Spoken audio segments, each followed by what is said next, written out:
മാറ്ററിൻ്റെ particle നേച്ചറുമായി ബന്ധപ്പെട്ട് ആ പാർട്ടിക്കിളിനെയും പാർട്ടിക്കിളിൻ്റെ നേച്ചറിനെയും പറ്റി പഠിക്കുന്ന ക്വാണ്ടം മെക്കാനിക്സിൽ നിന്നാണ് ഈ മൾട്ടിവേഴ്സ് തിയറി 1957 മുന്നോട്ട് വെച്ചത്.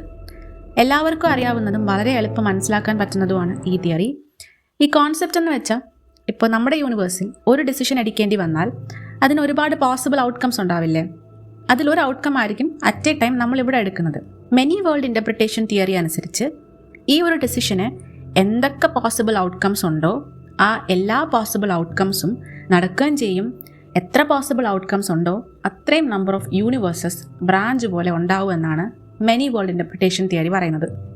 ചെറിയൊരു എക്സാമ്പിളായിട്ട് ഇമാജിൻ നമ്മളൊരു കോയിൻ ടോസ് ചെയ്യാണ്. ഒരു കോയിൻ ടോസ് ചെയ്ത് കഴിഞ്ഞാൽ ഒന്നുകിൽ ഹെഡ്സ് വീഴാം അല്ലെങ്കിൽ ടെയിൽസ് വീഴാം.